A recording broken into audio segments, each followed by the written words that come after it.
कुसुम तुम्हारे सामने बात करने से झिझक रही है शायद। अब गुस्से में चली ना जाना, मैं तुम्हें छोड़ने आऊंगी स्टेशन।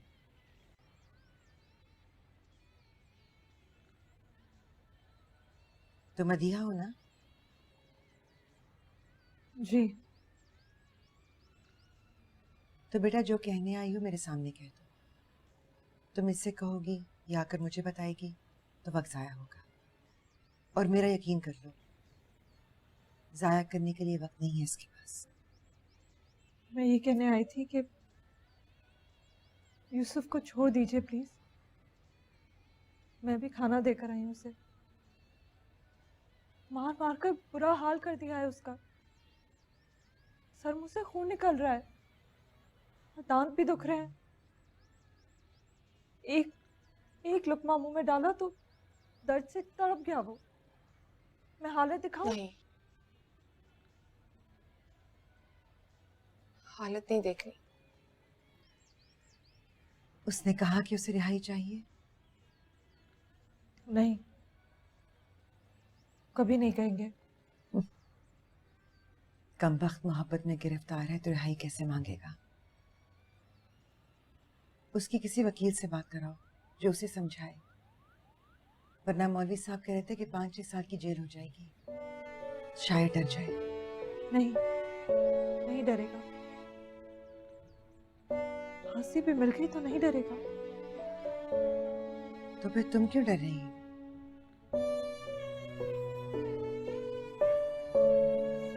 मर्दों को होती है फांसियां, सर मुंह भी फट जाते हैं। लेकिन तुम्हारे कहने से या वकील के समझाने से अगर मर्द डर जाएंगे तो मोहब्बत का बड़ा नुकसान हो जाएगा। मोहब्बत का कोई फायदा भी तो नहीं हो रहा है, और अगर नुकसान ही होना था वो अकेला क्यों झेल रहा है? आओ मेरे साथ, मैं तुम्हारा दर्द कम करने की कोशिश करती हूँ।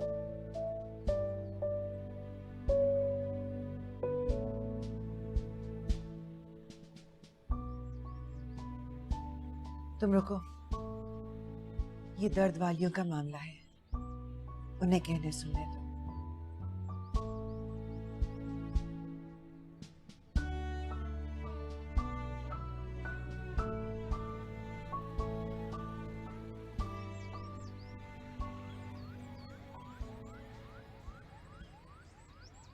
ये मेरा भाई है वली। मैं तुम्हें इसके सामने बताती हूँ, मैं यूसुफ से मोहब्बत करती हूँ। क्या बकवास कर रही हो? इसे दिखाने के लिए बता रही हूँ वली, मेरे बात छोड़ो, छोड़ो।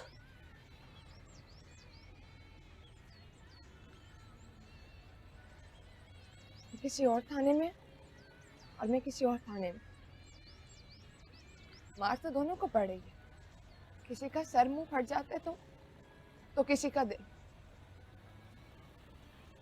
देखिए, मेरे भाई की आंखों में मोहब्बत जैसी चीज के लिए नफरत। इसके बाद तो बाल पकड़ने की भी जरूरत नहीं रही। फिर भी उससे कहना, दिल के खेल में जान तो देनी पड़ती है। जब मोहब्बत के लिए कोई जान दे देता है तो उसका कैरेक्टर पता चलता है।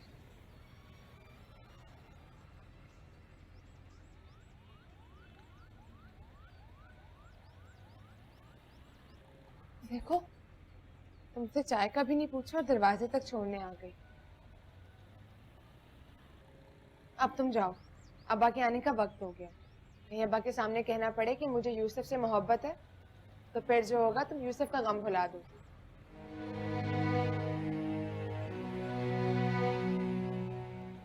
खुदा हाफिज।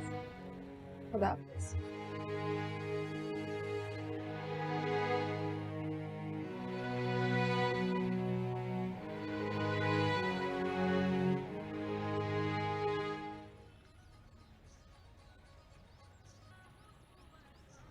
क्या लगती है यूसुफ? फिर किसी दिन पूछूंगी। अभी तो बताती है कि उसके दोस्त की बहन है। तो डाकिए का काम करती है। एफआईआर में इसका भी नाम डलवाना चाहिए था। तुमसे भी क्या कहूँ वली, अब्बा की तरह पुलिस थाने पर भरोसा कर। पर याद रखना, मोहब्बत के मुजरिमों से थाने में बात नहीं होती।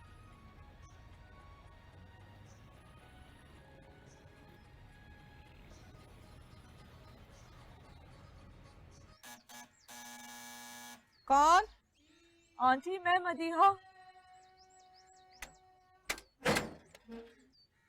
अस्सलाम वालेकुम। वालेकुम सलाम। कहाँ चली गई थी तुम? मैं यूसुफ को खाना देने गई थी, वो मैं नहीं आया। आप और अंकल को देर हो गई तो मैंने सोचा खुद दे आती हूँ। पर तुम्हारे अंकल तो बता रहे थे तुम वहां से 4 बजे ही निकल गई थी। अपने घर गई थी तुम? तुम्हें वहां नहीं जाना चाहिए था। मैं अपने घर नहीं गई थी, जुलेखा के घर गई थी। यूसुफ की हालत मुझसे देखी नहीं गई तो मैं वहीं चली गई। खाना ठीक पकाया था मैंने। हाँ, खाना बिल्कुल ठीक था। यूसुफ ने तो खाया भी नहीं। क्यों? उसके दांत बहुत दुख रहे थे। पुलिस ऑफिसर से मिन्नत कर उसे दूध पिलाकर आई। मैं थोड़ी देर के लिए सो जाऊं? हाँ, सो जाओ। तुमने कुछ खाया है? नहीं, दिल बहुत दुख रहा था मेरा।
आप घबरा गई थी ना, मगर वो तो डटा हुआ है। उसे किसी बात का गम नहीं, ना किसी का डर। उसे देखकर रोने लगी तो कहता है तुम्हारा दिल बहुत छोटा है। किसी को भी तकलीफ में देख के रो पड़ती हूँ। हाँ, तो रोती क्यों? मेरा दिल बहुत छोटा है ना। झूठ बोलती हो तुम। तुम्हारा दिल तो बहुत बड़ा है। वहां पता नहीं तुम रोई या नहीं, लेकिन यहाँ कितना रो रही हो। ये है बड़े दिल वालों का काम। वो दिल वालों के सामने नहीं रोते, घर वापस आकर रोते। कुछ खा लो। दिल दुखा है ना तुम्हारा। दांत तो नहीं ना दुख रहे? थोड़ी देर में खा लो। घंटे बाद जगा दो। मारूख को कह दीजिएगा कि आकर जगा दो। नींद नहीं आएगी तुम्हें? अगर चाहो तो मेरे पास बैठकर मुझसे बातें कर लो। उन्होंने आपसे क्या कहा? मेरा मतलब है, जब आप रिश्ता लेने गए थे तो क्या कहा उन्होंने? कुछ भी नहीं बोले, बस आंखें फाड़ फाड़ के एक दूसरे को देखते रहे।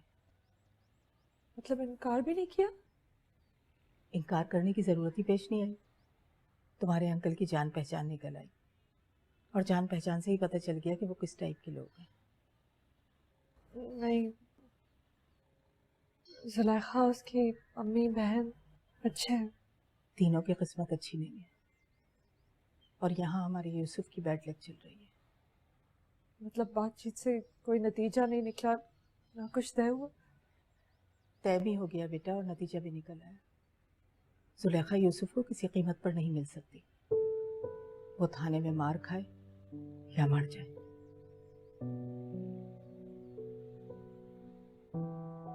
तुम कुछ देर आराम कर लो।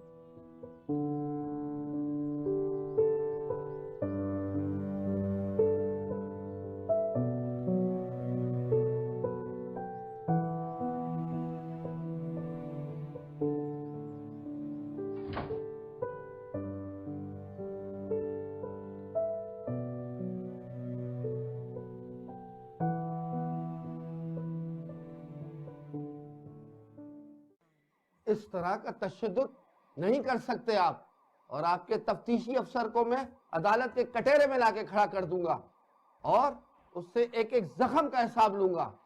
अरे जाने दीजिए वकील साहब, तफ्तीशी जब इस तरह के हिसाब से पास होते हैं ना तो तफ्तीशी बनते हैं। आप ये छोटे मोटे जख्मों पे ध्यान देने की बजाय इसकी जमानत का बंदोबस्त क्यों नहीं करते, वरना बहुत रगड़ा लग जाएगा। मैं अदालत में साबित कर दूंगा कि आपने ऐसी FIR काटने के लिए पैसे लिए हैं। फिर वही बात, मैं ये वकील साहब आप इसकी तरफ ध्यान क्यों नहीं दे रहे? देखिए शक्ल से कितना मासूम लगता है, और मुझे तो वैसे भी ये बेगुनाह लगता है। देखें देखें जरा इसे, गौर तो करें। हाय, ऊपर से सच भी बोलता है। अदालत में बोल कर आया है कि मैंने इसके अब्बा से 1 लाख रुपए लिए हैं। वजी साहब आप बताइए, मैंने आपसे कोई पैसा लिया है? जी नहीं, कोई पैसे नहीं दिए। सुन लिया? हाँ, ये चोट जख्म वाली बात ठीक है, तफ्तीश में छोटी मोटी मारपीट तो होती रहती है, लेकिन सच बताऊं तो आपकी वजह से VIP ट्रीटमेंट दे रहे हैं इसे, हवालात से निकाल कर सामने बिठाया कुर्सी पे, हंस के बात कर रहे हैं, इसके लिए चाय मंगवाई है। अभी वो देखें, आगे आगे, ला भी ला, जल्दी ला जल्दी ला। चल शाबाश, डाल कपों में और दे सबको। लेकिन सच बताऊं तो केस अदालत में लड़ने की गुंजाइश नहीं है आपके पास।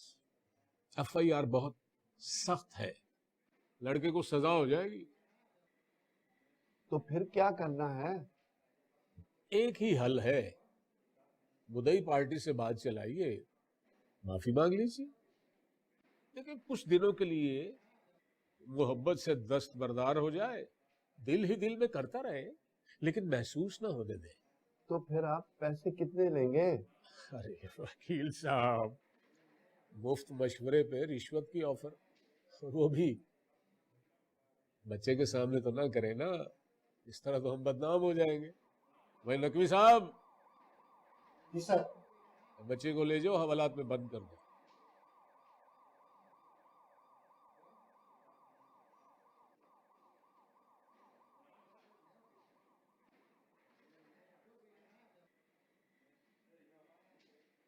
जी, तो क्या कह रहे थे आप?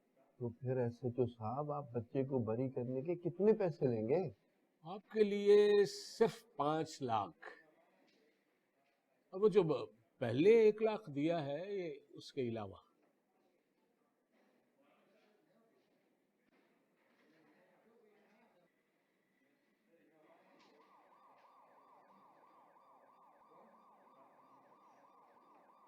बात सुनो बेटा।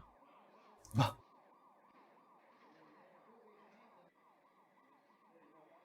एक बात कहूं तुमसे? कहिए। बेटा, जुलेखा तुम्हें नहीं मिलेगी, किसी कीमत पर भी नहीं मिलेगी। चाहे तुम जेल जाओ या जान से जाओ, जुलेखा तुम्हारी किस्मत में ही नहीं है। आप डर गए ना मेरे जख्म देख के, मेरी ये हालत देख के। दांत दुखने का सुना तो दिल दुख गया आपका?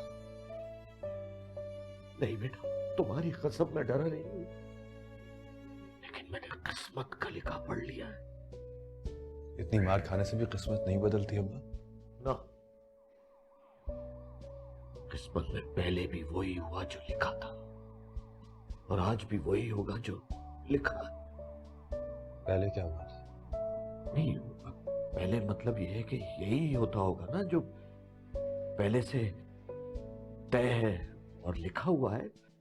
यानी अगर पहले से लिखा हुआ है कि मिलना मुमकिन नहीं है, तो कैसे मिलेंगे एक दूसरे से? कितने साल की जेल होगी अब्बा? ये भी तो लिखा होगा ना। जेल तो मैं तुझे जाने नहीं दूंगा बेटा, चाहे मुझे खुद को बेचना पड़ जाए, मैं तुझे जेल नहीं जाने दूंगा। जब लिखा ही है तो अपने आप को बेचने का क्या फायदा अब्बा? सारी कोशिश जाया ही होगी ना। या फिर आपने किस्मत को ठीक से पढ़ा नहीं है। जाइए, जाके पढ़िए कि अगर मैं जुलेखा से दस्तबरदार नहीं होता तो कितने साल की चलूंगी। जुलेखा से मेरा मिलना, मोहब्बत करना, यह भी तो लिखा होगा ना अब्बा। जाके एक दफा ये भी बैठ के सोचिए कि जो अपनी मखलूक से बेपनाह प्यार करता है, वो प्यार करने वालों को मिलने क्यों नहीं देता? या फिर मान लीजिए कि आप डर गए और डर के मारे किस्मत का हाल पढ़ के सुना रहे। तो मेरा एक ही बेटा है यार, मैं डरूंगा नहीं तो और क्या करूं? जाइए अब, घर जाके सो जाइए। मैं किसी नफरत करने वाले से नहीं डरूंगा।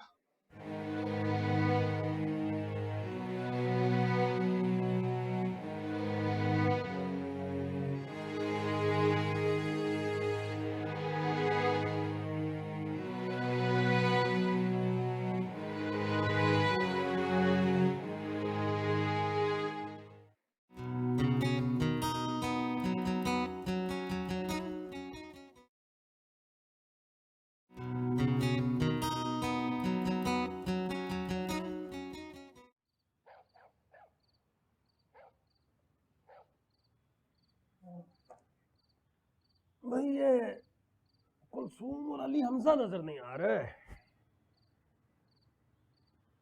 शिकस्त खाकर चले गए ये दोनों। कम से कम निकाह तक तो रुकना चाहिए था। किसका निकाह? जिसकी इतवार को शादी होनी थी। अब सोचा है कि इस इतवार को उसका निकाह होगा और अगली इतवार को शादी। मेरी शादी? कोई शक? शक तो कोई नहीं अब्बा। यकीन है कि जो आप चाहते हैं वो कर सकते हैं। लेकिन मैंने भी सोच लिया है, आखिरी दम तक लड़ूंगी। लड़ूंगी मतलब? मुझे ठीक से जानना है कि निकाह का शरई हुक्म क्या है। सीधी बात करो जुलेखा। इजाबा कबूल में लड़की की क्या हैसियत होती है? मेरा मतलब है कि लड़की खुद हाँ कहती है या उसकी जगह उसके अब्बा कहते हैं? मुझे कबूल है। तुम्हें शर्म नहीं जुलेखा? तुम अब्बा के सामने जबान चला रही हो? मुझे बहुत शर्म आती है वली, इसलिए निकाह से पहले सब कुछ क्लियर कर लेना चाहती हूँ। अगर मैंने मौलवी के सामने कह दिया कि मुझे मंजूर नहीं है तो जरा सोचो, तुम लोगों को कितनी शर्म आएगी। तुम्हारी इतनी जुर्रत? अली बैठ जाओ वली मोहम्मद, जहां कहते हाँ बैठ जाओ। और खबरदार जो जवान बहन को दोबारा आंखें दिखाकर अपनी ताकत का गुरूर दिखाया तो।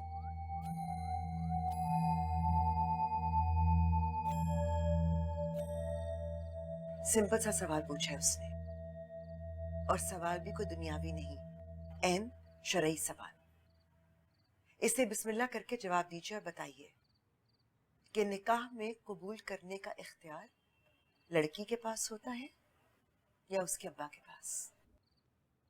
इतवार को दूंगा जवाब। दीनी शरई दोनों जवाब मिल जाएंगे तुम्हें।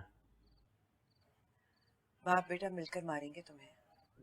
मारेंगे नहीं आफिया बेगम, मार डालेंगे।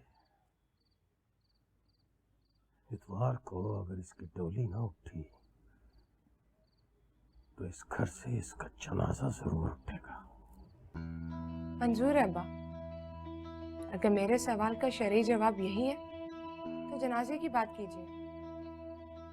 डोली हम दोनों को महंगी पड़ेगी।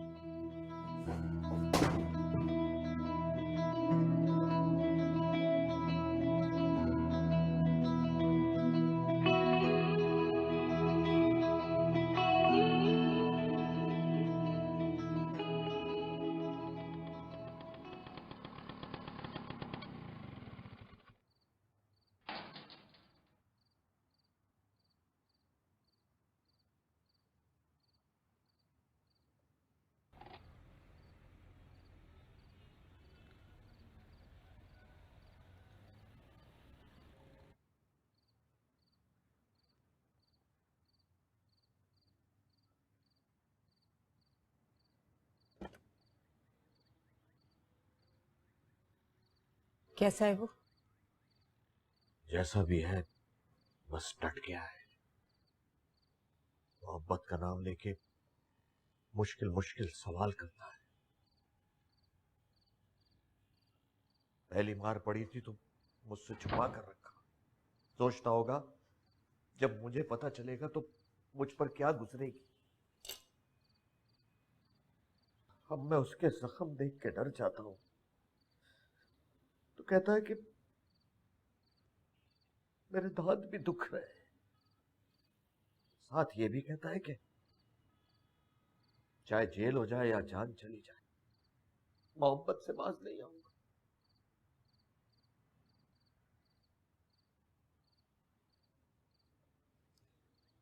उठिए, उठिए, आप स्कूटर निकालिए, मैं चादर लेकर आती हूँ। अब इस वक्त कहां ले जा रही हो तुम मुझे? वही पुलिस स्टेशन, मैं बात करूंगी उससे। वो मेरी एक नहीं सुनता तो तुम्हारी क्या हक सुनेगा? मैं सौतेली हूँ वजी अहमद, मुझे बात करने के 10 कड़वे तरीके भी आते हैं। आप मेरे साथ चलिए। वो मारूख? मारूख सो रही है, मैं मदिया को जगा देती हूँ, उसका ख्याल रख लेगी। जाग रही हूँ मैं, ख्याल रखूंगी उसका। आप उठिए, मैं चादर लेकर आ रही हूँ।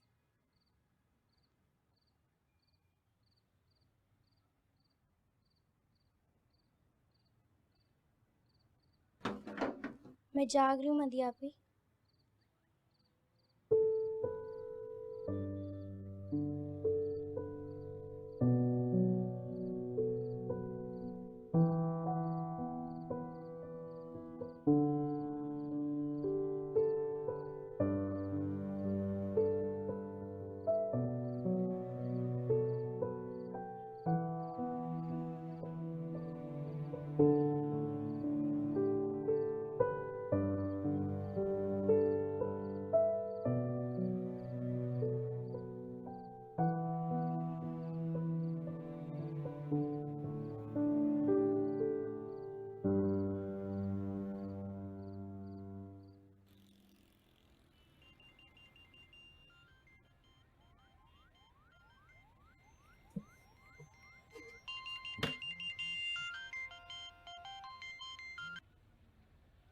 हेलो।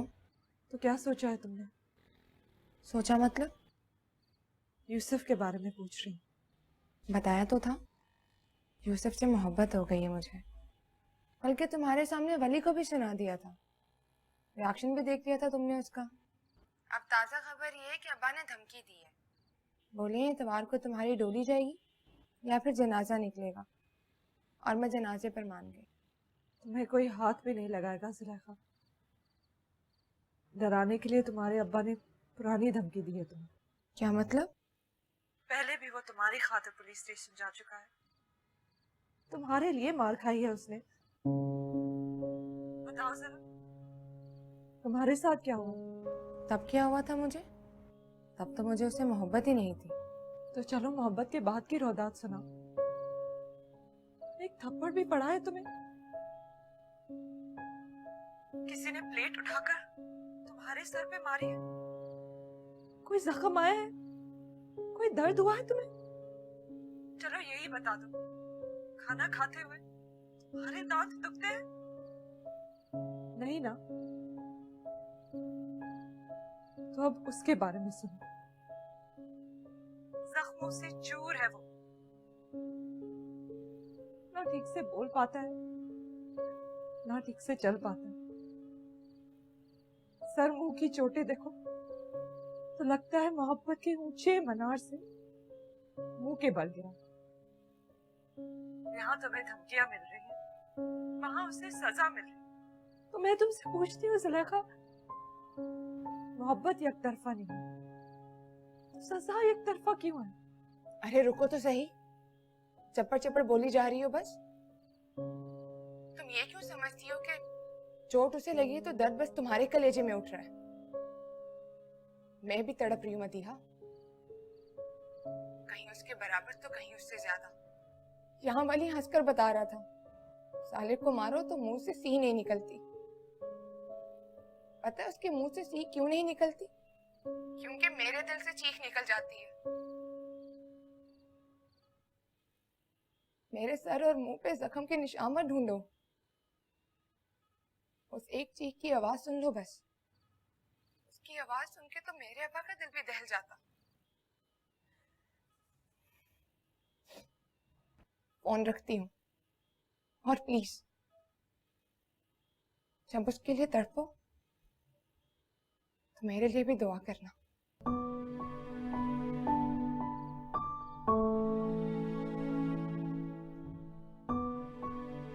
मदीहा मोहब्बत करती है ना उससे?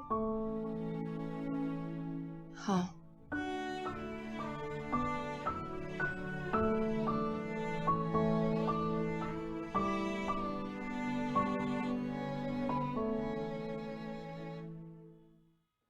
रिमांड पे रखे हुए मुलजिम की मां को मुलाकात के लिए नहीं आना चाहिए था।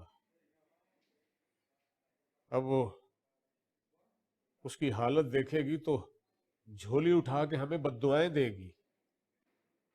जी नहीं, वो बद्दुआएं नहीं देगी, आप परेशान मत हो। परेशानी वाली बात तो है, मां से तो पुलिस वाले भी डर जाते हैं। वो जी उसकी सुतेली माँ है, और दोनों में कोई ऐसी अंडरस्टैंडिंग भी नहीं है। अच्छा अच्छा अच्छा अच्छा, तो ऐसे ही फॉर्मेलिटी पूरी करने के लिए आई है। जनाब ने 2 शादियां की हैं। मौजे करे जनाब, मौजे करे। 2। इस तरह किसी से मोहब्बत करने लगे हो, सुनकर खुश हो गई हूँ। लगा है मुझसे नफरत तो तुम्हारी बस दिखावे की है। क्यों आई आप यहाँ? तुम्हें देखने आई हूँ। बची ने बताया था तुम्हारे सर और मुंह पर चोटें लगी हैं, दांत भी दुख रहे हैं और ठीक तरह से चल भी नहीं सकते। खूब निभाया है तुमने मोहब्बत को, लेकिन अब बस, ज्यादा निभाने और दिखाने की जरूरत नहीं।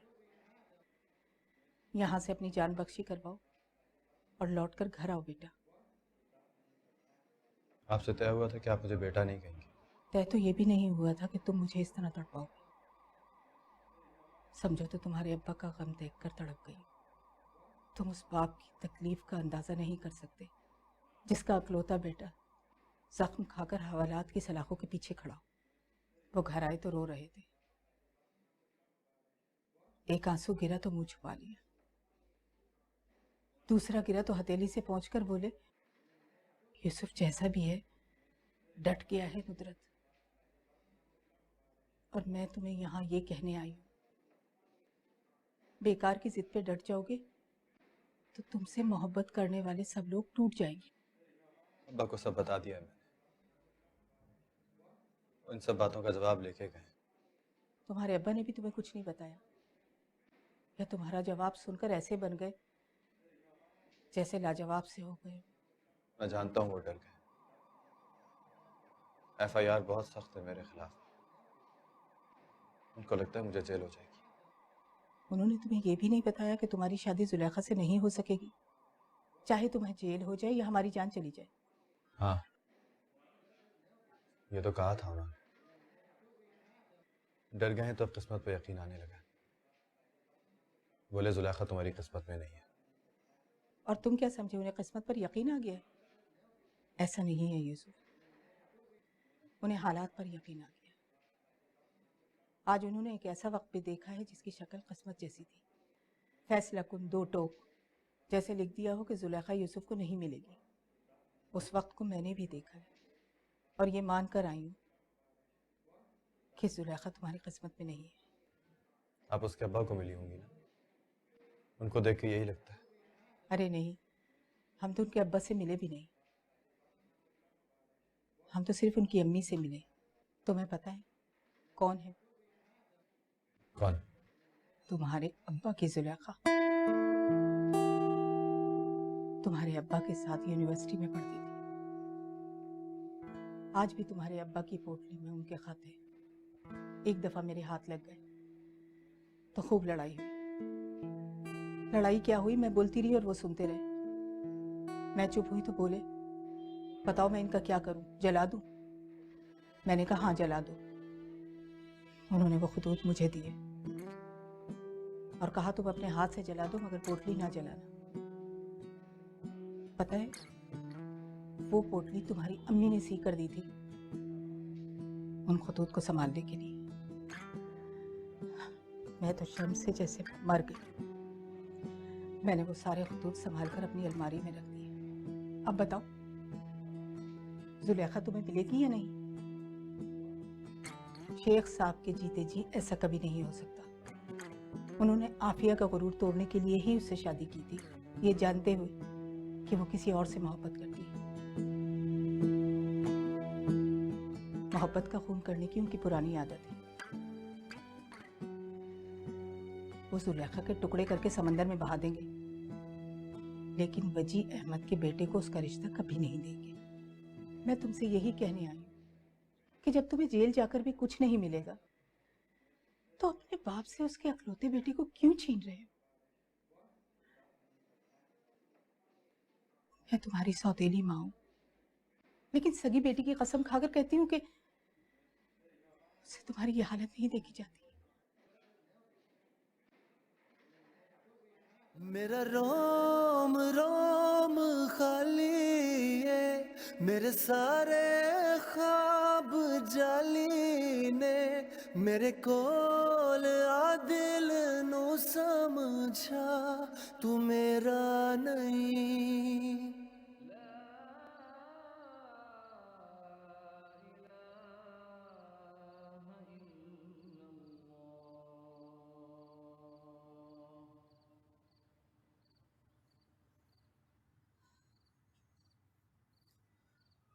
और सैटरडे है। मेरा मतलब है सिर्फ नमाजें पढ़ने से सारे काम हो जाते। इसराइल तो अचानक नेस्त तो नाबूद हो चुका होता। अब्बा जाग गए होंगे ना? जाहिर है, फजर की नमाज तो लाजमी पढ़ते हैं। मैं भी नमाज पढ़ लूं तो फाइनल बात कर लूंगी उनसे। रुको, उनसे क्या बात करोगी? मान लेंगे तुम्हारी बात? देखना, आज मान जाएंगे।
कौन?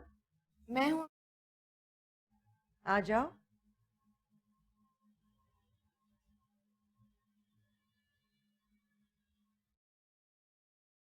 अब्बा से बात करनी है। बोलो। यूसुफ को रिहा करवा दीजिए। मैं इमरान मुगी से शादी करनी।